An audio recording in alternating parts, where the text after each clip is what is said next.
हमारे मन की बात ही नहीं समझ आ रही, जैसे उन्हें हमारे हर कार्य में, हर निर्णय में खोट दिखाई दे रहा हो। और ऐसे में हम कर बैठते हैं विद्रोह। ऐसी अवस्था में हमें वही अच्छा लगने लगता है जो हमारी मन की बातों का समर्थन करे। हम उसे ही अपना हितैषी समझ लेते हैं। परंतु जो आपसे मीठी बातें कर रहा हो वो आपका हितैषी है, ये आवश्यक नहीं। कुछ विषैले फूल बड़े सुंदर दिखते हैं, कुछ विषैले फल असाधारण रूप से बड़े स्वादिष्ट होते हैं। और ये भी आवश्यक नहीं कि हमारे रोगों का निदान करने वाली औषधि सदा मीठी हो। इसलिए विष और औषधि में अंतर को परखने का प्रयास करें। हो सकता है जो आपके हित की बात कर रहा हो वो आपको संकट के गर्त में ले जा रहा हो। बात बात पर आवेश में ना आए। हो सकता है कि आपके माता पिता की कड़वी बातों में आपका ही हित छिपा हो। और माता पिता को भी प्रयास करना चाहिए कि यदि उनकी संतान अनुचित निर्णय ले रही है तो उसके अनुचित होने का भान प्रेम से करवाएं, दबाव और शासन से नहीं। क्योंकि कभी कभी कटु शब्द और कटु वचन अनुचित निर्णय को और पक्का कर देता है। जीवन में सभी केवल सफल होना चाहते हैं, केवल विजय चाहते हैं। कोई भी पराजित नहीं होना चाहता, कोई भी असफल नहीं होना चाहता, कोई भी नहीं चाहता कि उसके प्रयास व्यर्थ जाएं। यदि एक दृष्टिकोण से देखा जाए तो ये उचित भी है, परंतु असफलता में भी एक अच्छी बात छिपी होती है। कैसे? मैं बताता हूं। सफलता आपका परिचय संसार को देती है। विजय के पश्चात संसार आपको जानने लगता है और असफलता आपका परिचय संसार से करवाती है। पराजय के पश्चात आप अपने जीवन को जानने लगते हैं। इसलिए सफलता और असफलता से घबराए नहीं। यदि आपकी सोच सकारात्मक रहेगी तो यही असफलता, यही पराजय आपको और अधिक शक्तिशाली बनाकर प्रस्तुत करेगी और जीवन में विजयी बनाएगी। से ये सृष्टि बनी है।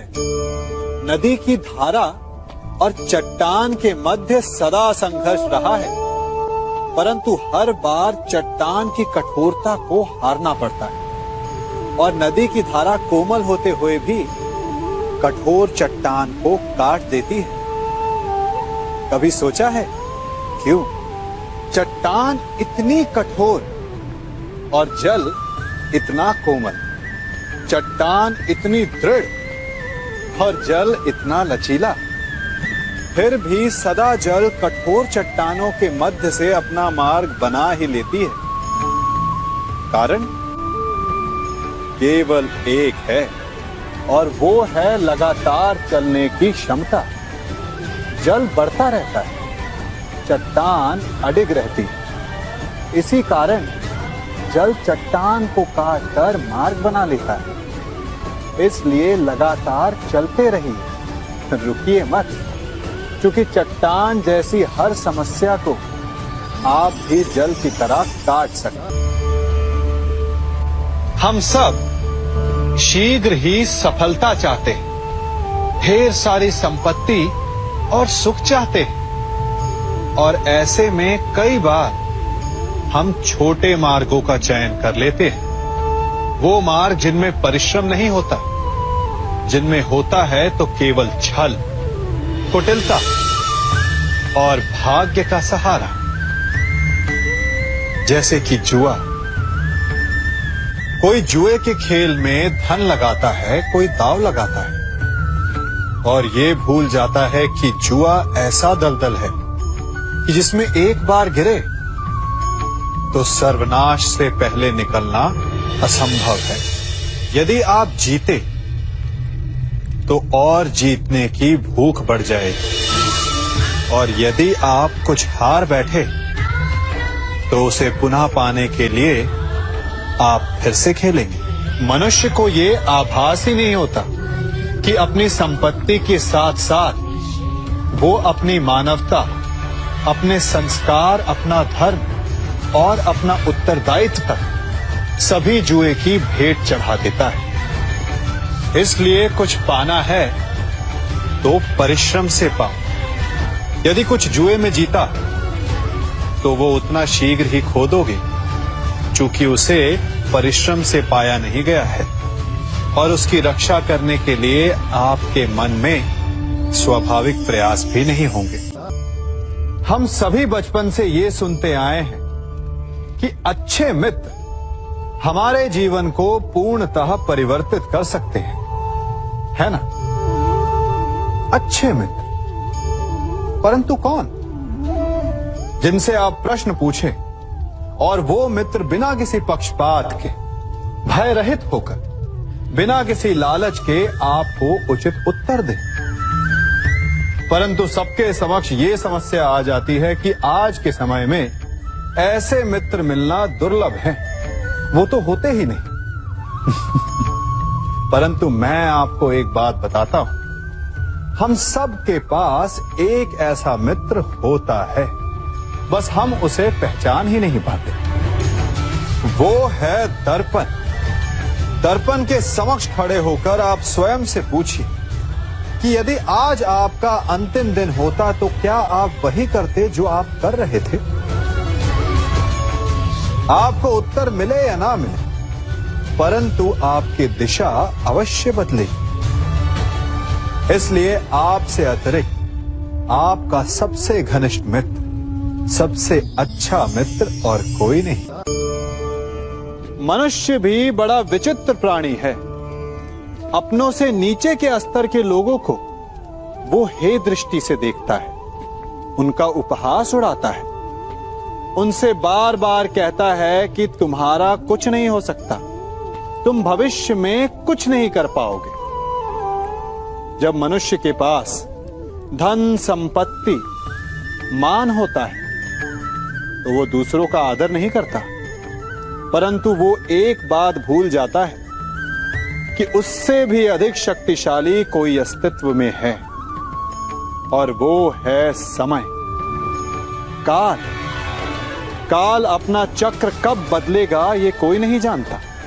समय अपनी करवट कब लेगा ये कोई नहीं जानता। कोयला भी समय के साथ साथ हीरे में परिवर्तित हो जाता है। इसलिए जीवन में कभी भी किसी का भी उपहास नहीं उड़ाना चाहिए। कभी कभी आप सबके जीवन में एक ऐसी विचित्र समस्या अवश्य आती है कि शक्तिशाली के समक्ष मौन हो जाओ। कि उस शक्तिशाली से विवाद करने से बचने के लिए आप मौन रह जाते। मानता हूं ऐसा करने से आप एक विवाद से बच जाते, एक संघर्ष से बच जाते, परंतु ऐसा बचाव एक बड़े संघर्ष को जन्म दे देता है। कैसे? हमारा मौन रहना अनजाने में उसका समर्थन बन जाता है और वो स्वयं को अधिक शक्तिशाली अनुभव करता है, और यहां से हमारा दमन प्रारंभ हो जाता है। एक के बाद एक हम अन्याय में अनचाहे रूप से सम्मिलित होते चले जाते हैं। तो इसका तोड़ क्या है? ये समझने के लिए ये जानना आवश्यक है कि ऐसी कौन सी बात है जो आपको विरोध करने से रोकती है। ये सामने वाले की शक्ति नहीं जो आपको रोकती है, ये आपके भीतर छिपा भय है जो आपको रोकता है। हाँ, कभी कभी भय आपकी सुरक्षा अवश्य कर सकता है, परंतु साथ साथ ये भी जानना आवश्यक है कि ये भय ही है जो आपको मौन भी रखता है।